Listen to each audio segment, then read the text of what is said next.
Meet Taichi, a 38-year-old office worker with a secret gaming passion. He rushes into his gaming room with excitement written all over his face. Why? Because he's about to dive into the latest virtual reality MMO game.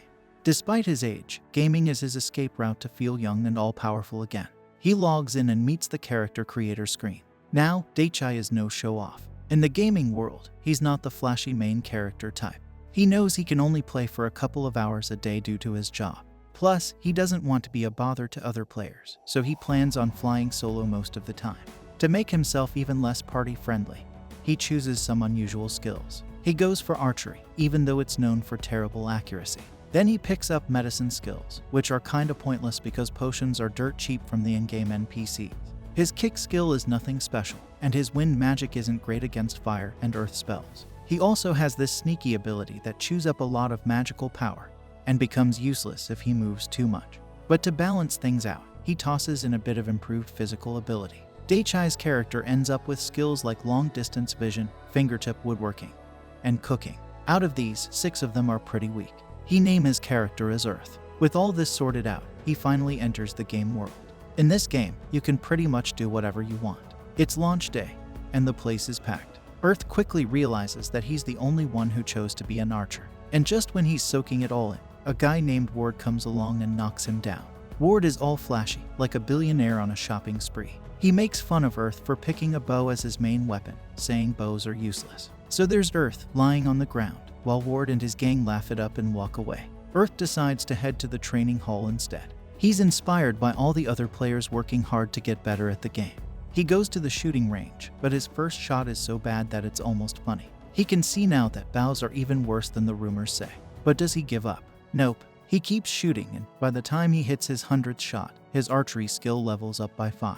He doesn't stop there. Earth practices his weak wind magic and gets it up to par. Then he focuses on improving his kicking skills, which he eventually gets to level 5 too. Earth decided it was time for an adventure in the game world.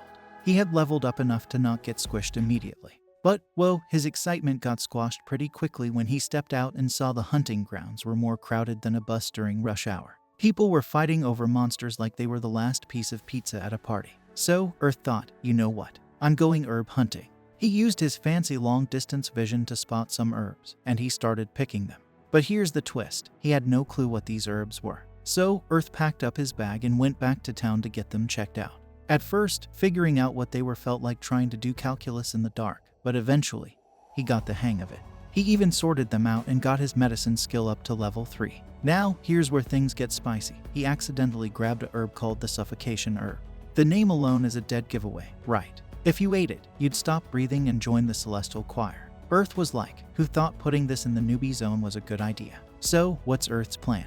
He goes on a shopping spree. He spends his starting cash on a beginner's medicine crafting set. After some grinding, soaking, and adding heat, he whips up his first healing potion. It's like making instant ramen but for heroes. But there's a catch. Making lots of potions at once means they aren't as good. It's like those knockoff goods you sometimes find online. With his potions and antidotes ready, Earth is all set for his big hunt the next day.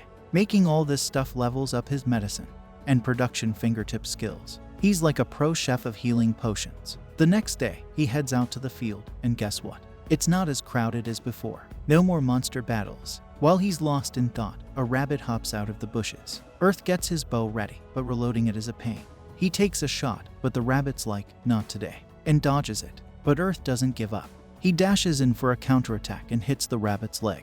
That just makes the rabbit more angry, and it charges at him even harder. But Earth isn't backing down.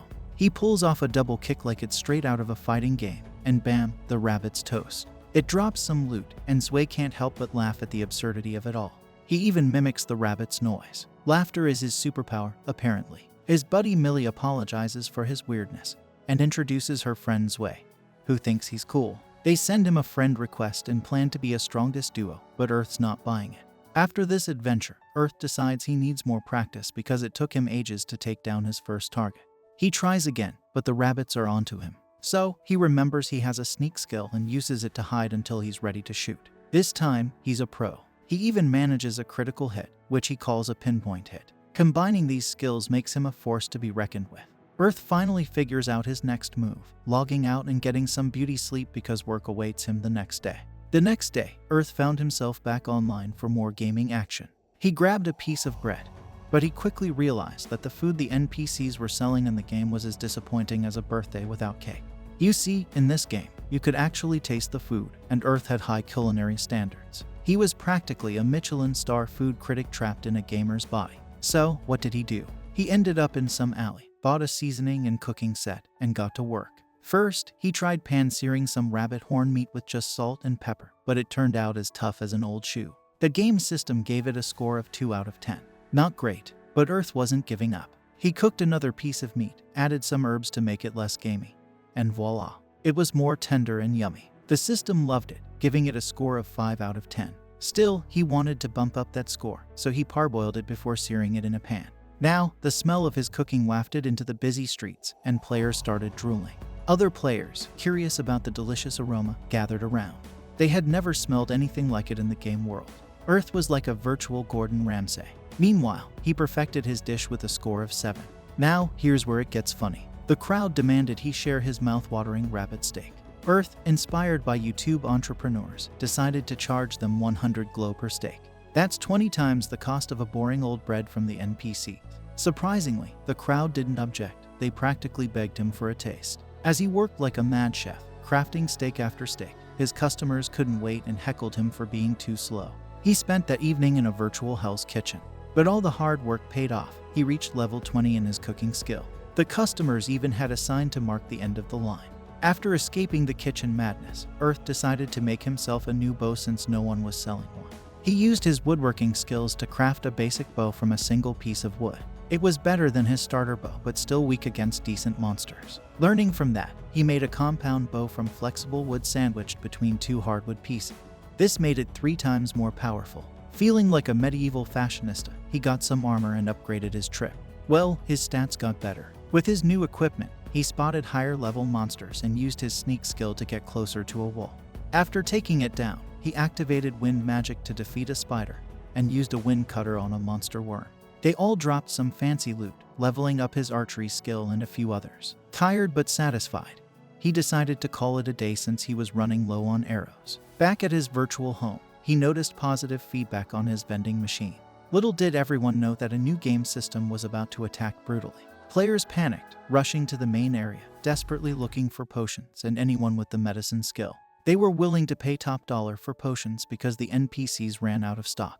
Earth was confused because NPCs usually sold potions. He called Zwei for the scoop. Zwei explained that the NPCs couldn't sell potions anymore. Zwei also pointed out that it was bad for Earth because everyone would beg him for potions since he'd been selling them in his vending machine. Frantic players spotted Earth and swarmed him, demanding potions. Zwei rushed to Earth's side upon hearing the commotion. Earth told the crowd he'd sell potions for 40 glow each, limiting the maximum amount per person because there were too many players. They all cheered and crowded around. Zwei handled crowd control, and Millie took the money, allowing Earth to focus on potion making. Pressure was on. Hardly anyone had taken the medicine skill because they thought it was trash. Earth didn't want players to be upset since nobody else had potion. He used badge crafting to make a lot more potions, but soon he ran out of medicinal herbs and had to turn away new customers. Earth promised there would be more potions the next day. But, as luck would have it, Ward and his party barged in, demanding all the remaining potions. Earth politely told them that the potions were for the people in line. Ward didn't like that and walked toward Earth, but Zwei stepped in, telling him to back off. Ward knocked Zwei down with one hit and threatened Earth. Earth pointed to the people waiting in line and explained that if NPCs stopped selling weapons and armor, players would provide those services. If Ward annoyed everyone, they wouldn't sell to him either. Ward challenged Earth to a duel, and Earth accepted. They were transported to an arena. Ward was overconfident, and Earth planned to use that to his advantage. Earth dodged Ward's attack, knocked off his helmet, and hit him with 2 arrows to the head. Ward went down, and the crowd was stunned by Earth's skills. Earth apologized to his customers for the chaos and promised more potions the next day. He logged out to get some rest, but he received a party invite from Zwei. This brings an end to our episode 1. If you enjoyed, then don't forget to subscribe our channel.